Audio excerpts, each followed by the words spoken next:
ठरलं तर मग या मालिकेच्या आजच्या भागामध्ये आता इकडे प्रतिमाने हट्ट धरलेला असतो की काहीही झालं तरी सुद्धा मी एकटी किल्लेदारांच्या घरात जाणार नाही आणि प्रियाचा डाव झुडकवून लावलेला असतो।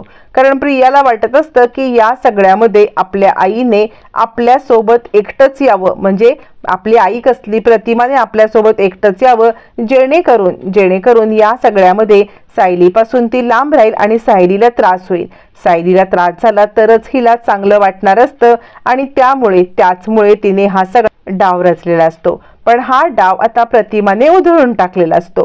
प्रतिमाने सांगितलेलं असतं की जिथे सायली जाईल तिकडेच मी जाणार। मग त्यानंतर पूर्णाजीला प्रतिमा आता हे म्हटल्यावरती आता इकडे खूप मोठा निर्णय सायलीने घेतलेला असतो। सायली सगळ्यांना समजवते की आपण एक काम करूया का, जर का प्रतिमा त्यांच्या सोबत आपण सगळेजण तिकडे गेलो काही दिवस तर त्या तिकडे कम्फर्टेबल होतील आणि त्यानंतर मग आपण येऊया त्या तिकडे कम्फर्टेबल झाल्यावरती, जेणेकरून सायलीला सुद्धा प्रतिमाच्या सोबत आता बराच वेळ घालवता येईल आणि प्रतिमाला या सगळ्यामध्ये आता तिला आपल्यासोबत वेळ घालवता येईल। हा सायलीचा एक प्रामाणिक हेतू असतो आणि त्यासाठी सायली हा प्रयत्न करते। पूर्णाजीला तिचं हे म्हणणं पटतं। पूर्णाजी म्हणते बरोबर आहे, तू जे म्हणतेस ना ते अगदी बरोबर आहे, मला तुझं म्हणणं पटलेलं आहे। या सगळ्यामध्ये आपण एक काम करूया की आपण आता सगळेच जण जाऊया। कल्पना म्हणते हो ना, म्हणजे इथे आपण सगळे जसे राहतोय तसेच जर का तिकडे आपण राहिलो तर कदाचित प्रतिमाला लवकर बरं होण्यासाठी मदत होईल, काय वाटते? यावरती आता सायली म्हणते हो, आणि मग ठरतं की सगळेच जण आता मात्र इकडे किल्लेदारांच्या घरी जाणार। प्रियाचा हा डाव फसतो कारण तिला सायलीला आता मात्र प्रतिमापासून दूर करायचं असतं।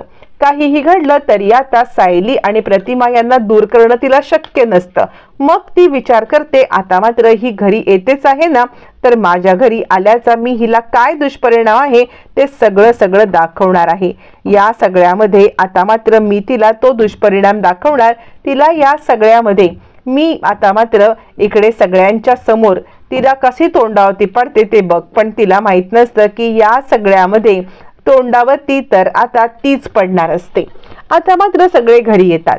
घरी आल्यावरती इकडे आता प्रिया सांगायला लागते, बाबा खरं सांगू का तर मला माझ्या आईसोबत क्वालिटी टाइम स्पेंड करायचा होता आणि त्यासाठी मी माझ्या आईला इकडे आणण्याचं प्लॅन केलं, पण माझं प्लॅनिंग कुणालाच काही कळत नाही किंवा माझं प्लॅनिंग कुणाला काही समजत नाही किंवा कुणाला समजून घ्यायचं नाहीये की मला माझ्या आईला त्या सायलीसोबत शेअरच करायचं नाहीये। मला किती त्रास होतो माझ्या आईला तिच्यासोबत शेअर करताना, हे कुणी समजूनच घेत नाही बाबा, तुम्हाला पण कळत नाही। यावरती मग मात्र रविराज म्हणतात, हे बघ तन्वी, तू या सगळ्यामध्ये चुकीचा विचार करत आहेस। सायलीबद्दल इतका चुकीचा विचार तू आत्ता करू नकोस, कारण कसं आहे ना, सायली या सगळ्यामध्ये तुझ्या आईला बरं करण्यासाठी ती करते आहे, हे तुला कळत कसं नाहीये? प्रिया म्हणते, बाबा पण तुम्ही मला या सगळ्यामध्ये समजून का नाही घेतात? तुम्ही लवकरात लवकर त्या सायलीला पाठवा। इथे आल्यापासून सायली मला निगेटिव्ह वाटतं।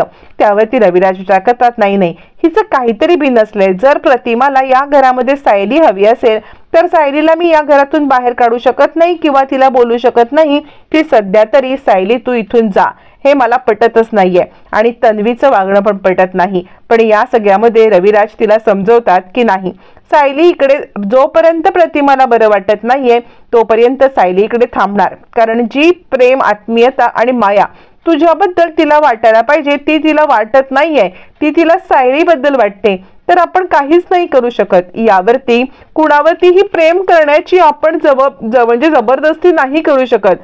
त्यामुळे मला असं वाटते की तू या सगळ्यामध्ये जरा शांतीने घ्यावं आणि जरा थंडपणे विचार करावा। आता मात्र इकडे मग प्रियाचं हे भांड फुटत नाही। मग प्रिया आता इकडे प्रतिमाच्या खोलीमध्ये येते।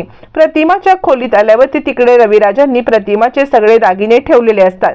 तर प्रिया आता इकडे सांगण्याचा प्रयत्न करते की आई, तू न तुझ्या कपाटामध्ये खूप महागडे जे दागिने आहेत ना ते सगळे नीट ठेव बरं का, कारण कसं आहे ना, आता ह्या घरामध्ये खूप सारी माणसं आहेत आणि कामाला काही नोकर पण आहेत, खूप सारे मौल्यवान ऐवज तिकडे आहेत आणि ते सगळे तू जपून नाही ठेवलेस तर मात्र या सगळ्यामध्ये आपल्याला खूप मोठं नुकसान होईल आणि या सगळ्याची भरपाई करायला लागेल। त्यामुळे तू विचार कर आणि तू या सगळ्यामध्ये जरा गोष्टी जपूनच ठेव, असं म्हणत ती पुन्हा पुन्हा पुन्हा पुन्हा प्रतिमाला या सगळ्यामध्ये अलर्ट करत असते की आई तू या गोष्टी जपून ठेव आणि तिच्या मनामध्ये घरामध्ये इतकी लोक आहेत ज्याच्यामुळे त्या गोष्टी इकडून निघून जाऊ शकतात हे तिला समजवण्याचा प्रयत्न करत असते। असं म्हटल्यावर ती मग मात्र प्रतिमा थोडीशी आता मात्र तिकडे घाबरलेली असते की प्रियाचं वागणं तरी काय आहे। आणि आता त्याच वेळेला प्रतिमा अलर्ट होते आणि प्रियावरती लक्ष ठेवते। तोपर्यंत नागराज सुद्धा आता इकडे रविराजांना सांगण्याचा प्रयत्न करतो की दादा तू या सगळ्यामध्ये प्रतिमा वहिनीला इकडे आणलेस, पण तिच्या इथे असलेले ते मौल्यवान दागिने वगैरे तू काढून घे। प्रतिमा वहिनीचं लक्ष नसतं रे घरामध्ये, इकडे आता नोकर चाकर सगळे काही लोक आहेत आणि त्यामुळे मला वाटते की तू या सगळ्यामध्ये प्रतिमा वहिनीला उगाचच तिचा जीव धोक्यात आणू नकोस। यावरती रविराज आता मात्र असं म्हटल्यावरती रविराज म्हणतात हे बघ मला पैशापेक्षा माझ्या प्रतिमा जास्त प्रिय आहे, तू याच्यात पडू नको। मग आता प्रिया आणि नागराज मिळून प्लॅन करतात। प्रिया आणि नागराज दोघ जण मिळून आता प्लॅन करतात आणि या सगळ्यामध्ये दोघ जण ठरवतात की काहीही झालं तरी या प्रतिमाला या सगळ्यामध्ये आपल्याला धडा शिकवायलाच पाहिजे। कारण आता सायली आणि प्रतिमा या दोघी जणी जर का एकमेकींच्या इतक्या क्लोज असतील तर दादा आपलं याच्या पुढे सुद्धा काही ऐकणार नाही आणि मग मात्र आपल्याला या सगळ्या गोष्टी समजून दादाला सांगायलाच लागतील। हा विचार करत दोघ जण इकडे खूप मोठा घाणेरडा प्लॅन करतात आणि या घाणेरड्या प्लॅन मध्ये ते दोघ जण स्वतःच अगदी अडकणार। प्रिया आता या सगळ्यामध्ये प्रतिमाच्या रूम मधले दागिने चोरते। प्रतिमाच्या रूम मधले दागिने चोरून ती आता सगळ्यांच्या समोर आकांतांडव करायला लागते आणि आता नागराज म्हणतो काय झालं तन्वी तू का या सगळ्यामध्ये इतका सगळा हे करायला लागलेली आहेस। यावरती प्रिया सांगते मला आता काहीही बोलायचं नाहीये, माझ्या आईच्या बाबतीत जे चुकीचं होतंय त्याबद्दल सुद्धा आता मी बोलू नको का। यावरती आता तो म्हणतो काय झालंय। त्यावरती प्रिया सांगायला लागते माझ्या आईच्या इथले दागिने गायब आहेत। यावरती आता इकडे पूर्णाजी चिडते आणि काय बोलतेस तू तन्वी, इथे तर फक्त घरातलीच माणसं आहेत आणि तू घरातल्या माणसांवरती संशय घेतेस। प्रिया म्हणते नाही पूर्णाई मी घरातल्या माणसांवरती संशय घेत नाहीये, पण या सगळ्यामध्ये तूच मला सांग की माझ्या आईच्या इकडे असलेले दागिने गेले कुठे। घरात नोकर चाकर आहेत, आपल्याला या सगळ्यामध्ये सगळ्यांची झडती घ्यायला पाहिजे आणि त्या नोकर चाकरांना वाईट वाटू नये या कारणासाठी आपण आपल्या लोकांची पण झडती घ्यायला पाहिजे। पूर्णाजी चिडते आणि रविराज तुम्ही या घरामध्ये आम्हाला झडती घेण्यासाठी बोलवले का असं सांगते। प्रताप म्हणतो नाही रविराज हे सगळं चुकीचं घडतंय बरं का, म्हणजे आता आम्ही इकडे आलोय आणि तुम्ही हे सगळं करताय। नागराज अडकतो आणि तो विचार करतो नाही जर का या सगळ्यामध्ये हे प्रकरण एकदम टोकाला गेलं तर मात्र या सगळ्यामध्ये हिच्यासोबत मी पण अडकेन। त्यावरती नागराज म्हणतो नाही प्रताप तू गैरसमज करून घेतो आहेस, तसं काही नाहीये, मी तुला तेच सांगण्याचा प्रयत्न करतोय की आमचा तुमच्यावरती नाहीये रे संशय, पण आपण एक काम करूया का नोकरांच्या घराची झडती तर रूमची तर घ्यायलाच पाहिजे ना। असं म्हणत तो आता बाजू सावरण्याचा प्रयत्न करायला लागतो, पण इकडे घरातली सगळीच मंडळी या सगळ्यामुळे दुखावतात की इकडे प्रियाने हे सगळं नाटक केलेलं असतं। पण त्या सगळ्यामध्ये आता मात्र रविराज म्हणायला लागतात माझ्या घरच्यांच्या वरती माझा पूर्ण विश्वास आहे। नागराज तू वेड्यासारखं काहीतरी बडबडू नकोस, या सगळ्यामध्ये मला नाही वाटत की मी कोणाचं काही ऐकेन म्हणून। मी पूर्णाईवरती संशय घ्यायचा, मी सायलीवरती संशय घ्यायचा आणि मी कुणावरतीही संशय घेणार नाही म्हणजे नाही। आणि या सगळ्यामध्ये गेलेल्या वस्तू जातील, याच्या आधी सुद्धा वस्तू गेल्या होत्या, याच्या आधी सुद्धा आता मात्र काही गोष्टी घडल्या होत्या, पण मी यावरती लक्ष दिलं नव्हतं आणि आता तर माझ्याच घरातले लोक आहेत। यावरती मग मात्र आता इकडे नागराज म्हणतो दादा ठीक आहे, पण प्रतिमा वहिनीच्या काही आठवणी जुन्या आहेत, त्या आठवणींचे ते दागिने आहेत, तर या आठवणी आपल्याला जपायला हव्यातच की नाही तू मला सांग बरं। असं म्हणत मुद्दामच या सगळ्यामध्ये नागराज प्रतिमाला मध्ये आणतो, जेणेकरून प्रतिमाला मध्ये आणल्यावरती मात्र आता आपला प्रॉब्लेम सॉल्व्ह होईल किंवा या सगळ्यामध्ये आपल्याला आता मात्र आपला हेतू साध्य करता येईल, सायलीवरती संशय घेता येईल। पण इकडे एक गोष्ट अशी घडलेली असते की या सगळ्यामध्ये प्रतिमाने प्रियाला हे चोरताना पाहिलेलं असतं।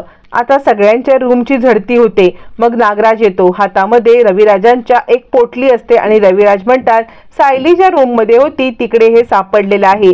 नागराज म्हणतो सायली तू हे घेतलंस? यावरती पूर्णाजी म्हणते शक्य नाही, सायलीला कोणत्याही गोष्टीचा सोस नाहीये, सायली या सगळ्यामध्ये कधीही हे काही करणार नाही याची आम्हाला खात्री आहे।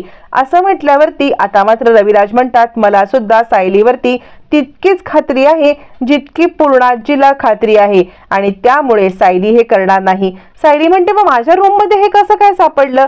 रविराज म्हणतात हा तर खूप मोठा घोळच झालेला आहे। सायलीच्या रूम मध्ये हे सापडायचं कारणच काय?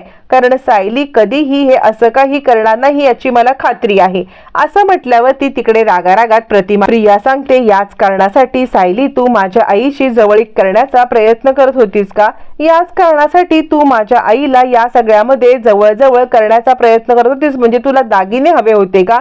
अगं तुला दागिनेच हवे होते ना, तर तू या दागिन्यांसाठी मला बोलायचं होतं, मी तुला ते दागिने असे देऊन टाकले असते। असं म्हणत प्रिया आता नाटकी प्रिया नाटकच करत असते, तिची नाटकं काही थांबतच नसतात। आणि त्याच वेळेला आता मात्र सायली म्हणते प्रिया मी का दागिने सोडीन? पूर्णाजी चिडते आणि तन्वी कुणाबद्दल बोलतेस? प्रताप सुद्धा चिडतो, सायली असं कधीच करणार नाही। तितक्यात प्रतिमा घडलेला प्रकार सांगायला लागते। आता नागराज हादरतो, प्रतिमा सांगते हे दोघं जण म्हणजे नागराज आणि प्रिया या दोघांकडे बोट दाखवत प्रतिमाने आता मात्र खुलासा केलेला असतो। प्रतिमा सांगते या दोघांनी माझ्या रूम मध्ये आले होते, हे दोघं जण माझ्या रूम मध्ये येऊन या सगळ्यामध्ये या दोघांनीच हे चोरलेलं आहे, या दोघांनी चोरून मला अडकवण्याचा प्रयत्न केलाय। असं म्हटल्यावरती मग मात्र आता इकडे सगळ्यांनाच भीती वाटते आणि सगळेच जण हादरतात की हे काय प्रतिमा बोलते? प्रतिमा म्हणते हो मी खरं बोलत आहे, मी खरं तेच सांगत आहे, हे दोघं जण माझ्या रूम मध्ये आले होते आणि माझ्या रूम मध्ये आल्यावरती या दोघांनी हे सगळं घडवून आणलेलं आहे आणि ते दागिने प्रतिमाने सांगितले की सायलीच्या रूम मध्ये त्यांनीच ठेवलेत। आता मात्र इकडे रविराज चिडतात, प्रतिमा खोटं बोलणार नाही। त्यावरती मग मात्र प्रतिमा एका बोर्डवरती लिहिते की हिने दागिने चोरले, तिला नीटसं स्पष्ट करता येत नसतं। मग मात्र सगळ्यांची खात्री पटते। रविराज प्रियाच्या एक सणसणीत थोबाडीत देतात आणि आता ते सांगतात मला तुझ्याकडून ही अपेक्षा नव्हती, का वागलीस तू? सायली मला माफ कर, माझ्या घरात येऊन तुझ्यावरती अशी अपमानाची वेळ आले यासारखं दुसरं दुःख नाहीये, सायली खरंच मला तू माफ कर। असं म्हणत रविराज या सगळ्यामध्ये आता खूपच हतबल होतात आणि सायलीची हमसावूनशी रडत माफी मागतात, मला माफ कर कारण माझ्या मुलीमुळे तुझ्यावरती हा असा आरोप झालेला आहे। असं म्हणत आता हातापाया पडत इकडे रविराजांनी सायलीची माफी मागितल्यावरती मग मात्र आता सगळ्यांनाच धक्का बसतो।